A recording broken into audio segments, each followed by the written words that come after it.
What's going on, everybody? Josh Engleman here for Stokastic.com, back again with the NBA DFS contenders on DraftKings for Monday, April 17th. Now be sure to hit that like button, subscribe to the channel, hit the notification bell so you know when everything goes live, and follow me on Twitter at Josh Engleman. Now, I want you guys to sign up for the lineup generator. You see it on the screen right now, on the banner at the top, or actually on the banner at the bottom as well. 50% off your first week. We generate thousands of lineups. Then we get rid of the ones that we don't think are quality. We present the rest of them to you. You can export up to 20 via CSV. You can make balanced lineups, contrarian lineups, chalky lineups. You can lock a player in. You can swap some players around if you need to.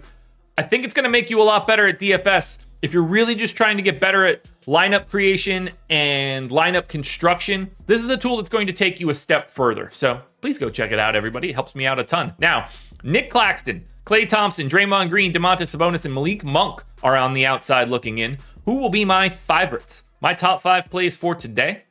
It's time to find out.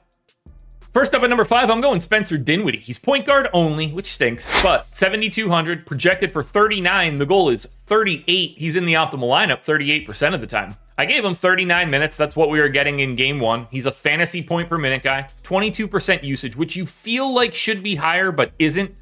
He's getting so involved from an assist perspective. Maybe that's hampering him a little bit, but don't be surprised if he's got an outlier shooting performance coming up. 17 points, 9.5 assists, 4.5 rebounds, and a little over a stock here for Dinwiddie. I love the minutes. There's really not anybody out there that's going to unseat him from a playing time perspective, barring injury.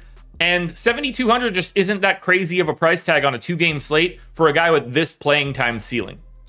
Staying with the Nets at number 4, we're going MIKAL Bridges. Love him here. Shooting guard only, which stinks. If he were small forward too, he might be the best play on the slate. 7,700, projected for 43. The goal is 40.5.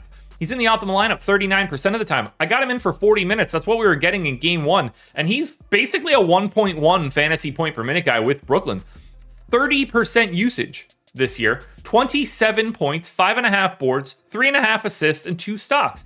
Now, I think to get the outlier performance from Bridges, you're going to need an outlier stock day. So maybe it's like 3 steals, 2 blocks, because he's not really like a big assist guy, and that's where you could really get a bigger number. But scoring, who else is going to shoot for Brooklyn right now? It doesn't seem like it's anybody else. So I'm going to Bridges. I like the position. I wish that he had the MPE. Of all the guys in the league, he probably should, but at 40 minutes, I don't know if it matters.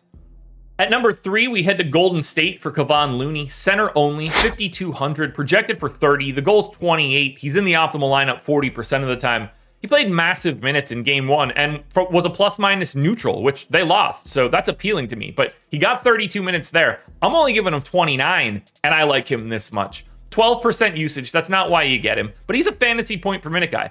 9 points, 12 boards, 3 assists, maybe a steal, maybe a block. He's out there defensively, but when their defense is holding up, they're just going to keep running Looney out there. They don't have the same depth they normally do. They have other guys they can go to, but not as sure of a hand as Looney. We know what their starting 5 looks like when they're healthy. They dominate. The offense is unstoppable, and the defense stops everybody. I think we see a steady diet of Looney. I think there's minutes upside above 29, which is even better. But even at 29, he's still the 3rd best guy on today's slate. And you could lower that a little bit further, and he'll still be showing up, at least in the Nick Claxton range.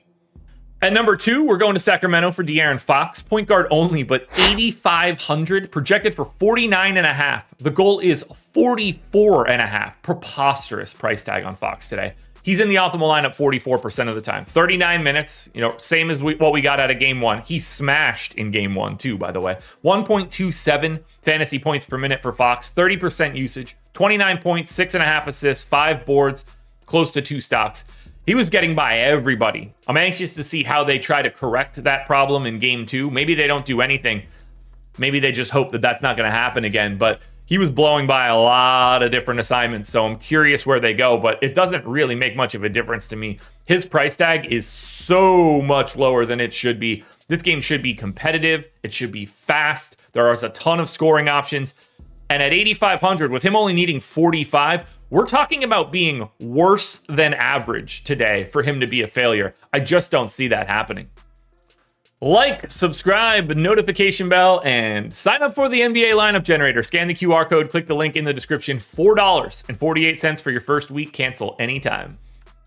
Your number one contender for today is KEVON HUERTER. Shooting guard, small forward eligible, just 5K, projected for 29, goals 27, optimal lineup 49% of the time. You get the best positionality. Shooting guard, small forward, guard forward utility. Amazing flexibility. Really helps in terms of this being the late game as well. Can be anywhere, and you can move things around if you need to. I gave him 30 minutes. I think there's upside in that number. There's definitely some downside, but 30 feels about right. 0.9 to 1 fantasy points per minute. There's a pace up spot here for Sacramento, which is a beneficial thing to me.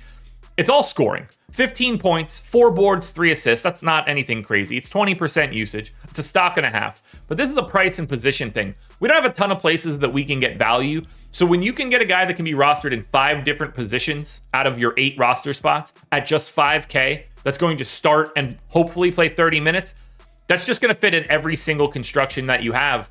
And that is why KEVON HUERTER is your number one contender. Alrighty, folks, that will do it. Those are my NBA DFS contenders on DraftKings for Monday, April 17th. FanDuel version is around here somewhere, so check it out. Good luck tonight, everybody. Win some money. We are back again tomorrow morning for another edition of the Contenders.